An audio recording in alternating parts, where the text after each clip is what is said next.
कपड़े तक तुम लोगों ने अपने उतार दिए और अपनी ये वाली वीडियोस भी तुम लोगों ने सोशल मीडिया पर डाल दी हैं सिर्फ और सिर्फ पैसे और फेम की लालच यार। नाल फेम दे कर लो तुसा नवा हर शय वेखिए ते जरो ते खाओ। बड़ा पैसा पैसा करता है यार, उन पैसे के नाल इज्जत खरीद के वहां ना नहीं खरीद सकता मेरी जान, गालियां ही खाएगा और ता क़यामत गालियां खाएगा। तो कहता है मैं सबसे महंगा यूट्यूबर हूं, तू सबसे सस्ता यूट्यूबर है। मेरे दोस्त इतने मेरे साथ सिंसियर हैं कि क्या बताऊं। और मेरी जान है, तू हमारे तरले करता था कि मेरे दोस्तों के पॉडकास्ट कर लूं। मैं यहाँ पर जो भी बात कर रहा हूँ विद प्रूफ कर रहा हूँ, मेरे पास एक एक चीज का प्रूफ पड़ा हुआ है। तू कितना सगा है अपने दोस्तों के साथ और तेरे दोस्त तेरे साथ कितने सगे हैं कि तेरे दोस्त जो अभी रिसेंट ब्लॉग में जिसमें तू औरतों के लिए बुरे अल्फाज यूज कर रहा था ना, उसी रिसेंट ब्लॉग में तेरा एक दोस्त बैठा हुआ था जो कह रहा था कि रजब भाई तू बड़ी जल्दी किसी पर एतमाद कर लेते हैं। वो तेरा दोस्त और एक और तेरा दोस्त उसी का ही पुराना दोस्त वो मेरे पास आकर बैठे हुए थे और तेरी इतनी इतनी बातें वो मुझे बताकर गए थे। तुझे मैं यहाँ पर अगर सुनानी शुरू करूँ ना तो तन्नू भी पता लग जाए कि किन्ने हो तेरे सगे ने, और उसके बाद तेरी अगर बातें मैंने उनको अभी यहाँ इसी प्लेटफॉर्म के जरिए सुना दी ना तो उनको भी पता चल जाएगा कि तू उनका कितना सगा है, क्योंकि तूने भी मेरे साथ उनके मतलब बातें की हुई हैं। तेरे दोस्त आकर जब मुझे बताते थे ना कि ये तो हमें यूट्यूब का व्लॉग नहीं करने देता, क्यों? क्योंकि इसको लगता है कि अगर हम व्लॉग करेंगे तो इसके व्यूज कम हो जाएंगे, ये भी पैसा कमा लेंगे, ये मेरे बराबर आ जाएंगे। तो ये निहायत ही घटिया और लालची आदमी है, मैं सिर्फ और सिर्फ अपना गुलाम बनाकर रखना चाहता है, ये हमें आगे बढ़ता हुआ नहीं देखना चाहता।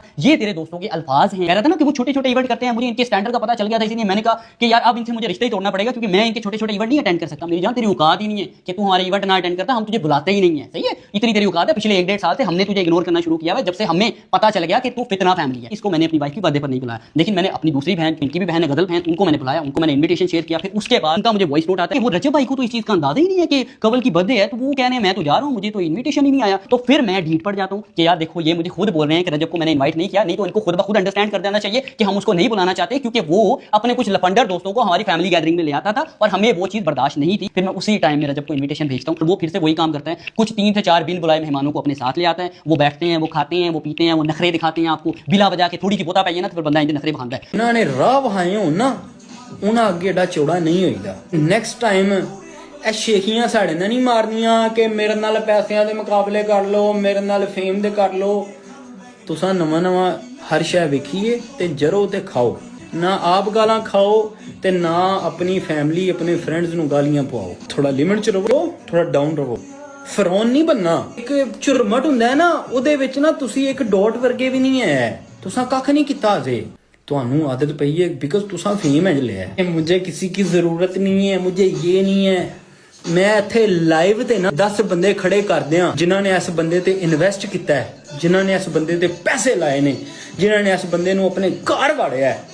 महीने बाद वो बंदे 2 महीने बाद पछताए ने। उन्होंने कहा बदनस्ल है। जिस बंदे ने भी ਇਹਦਾ साथ दिता है, जिस बंदे ने इतबार दिता है, इन्हें ਉਹਨੂੰ ਹੀ ਦੱਸਿਆ। ਜਿਹੜੀਆਂ ਗੱਲਾਂ ਕਰਦਾ ਨਾ ਕਿ ਮੈਨੂੰ ਕੋਈ ਲੋੜ ਨਹੀਂ, ਮੇਰੇ ਨਾਲ ਮੇਰੇ 14 15 ਸਾਲ ਦੇ ਦੋਸਤ ਨੇ, ਮੇਰਾ ਪੁੱਤਰ ਤੇਰੇ ਨਾਲ ਕੋ ਖਲੋਂਦਾ ਨਹੀਂ। ਤਾਂ ਤੁਸੀਂ ਉਸ ਕੈਲੀਬਰ ਦੇ ਨਹੀਂ ਹੈ ਕਿ ਤੁਹਾਡੇ ਨਾਲ ਖਲੋਇਆ ਜਾਏ। ਤੁਹਾਡਾ ਜੋ ਲੈਵਲ ਹੈ, ਤੁਹਾਡਾ ਜੋ ਮਕਾਮ ਹੈ, ਪੂਰਾ ਪਾਕਿਸਤਾਨ ਜਾਣਦਾ ਹੈ। ਤੁਸੀਂ ਸੀੜੀਆਂ ਚੜੀਆਂ ਤੁਸੀਂ ਆਪਣੇ ਕੈਰੀਅਰ ਦਾ ਜਿਹੜਾ ਆਗਾਜ਼ ਕੀਤਾ ਸੀ ਨਾ, ਉਹ ਸਾਡੇ ਮੋਢਿਆਂ ਤੇ ਚੜ ਕੇ ਕੀਤਾ ਸੀ। ਸਾਡੇ ਮੋਢਿਆਂ ਤੋਂ ਫਿਰ ਕਿਸੇ ਹੋਰ ਦੇ ਮੋਢਿਆਂ ਤੇ ਚੜੇ ਹੋ, ਫਿਰ ਕਿਸੇ ਹੋਰ ਦੇ ਮੋਢਿਆਂ ਤੇ ਚੜੇ ਹੋ। ਜਿਨ੍ਹਾਂ ਬੰਦਿਆਂ ਨੂੰ ਤੁਸੀਂ ਗੱਲਾਂ ਕਰਦੇ ਹੋ ਨਾ, ਉਹਨਾਂ ਦੀ 5-5 10 ਸਾਲ ਦੀ ਸਟਰਗਲ ਹੈ। ਤੂੰ ਸਟਰਗਲ ਨਹੀਂ ਕੀਤੀ, ਤੂੰ ਲੋਕਾਂ ਨੂੰ ਯੂਜ਼ ਕੀਤਾ ਹੈ। ਤੇਰੀ ਖਾਨਦਾਨੀ ਬੰਦੇ ਨਾਲ ਬਣ ਹੀ ਨਹੀਂ ਸਕਦੀ। ਖਾਨਦਾਨੀ ਬੰਦੇ ਦੀ ਖਾਨਦਾਨੀ ਬੰਦੇ ਨਾਲ ਹੀ ਬਣਦੀ ਹੈ। ਭੱਟੀ ਸਾਹਿਬ ਤੁਹਾਡੀ ਅੱਧੀ ਜ਼ਿੰਦਗੀ ਇਸ ਕਸ਼ਮਕਸ਼ ਚ ਲੰਘ ਗਈ ਹੈ ਕਿ ਤੁਸੀਂ ਬਾਟੋ ਕਿ ਤੁਸੀਂ ਭੱਟੀ ਹੋ। ਪਹਿਲਾਂ ਆਪਣੀ ਨਸਲ ਦਾ ਪਤਾ ਲਵਾਓ, ਫੇਰ ਅੱਗੇ ਟੁਰਿਆ ਜੇ ਲੋਕਾਂ ਵੱਲ।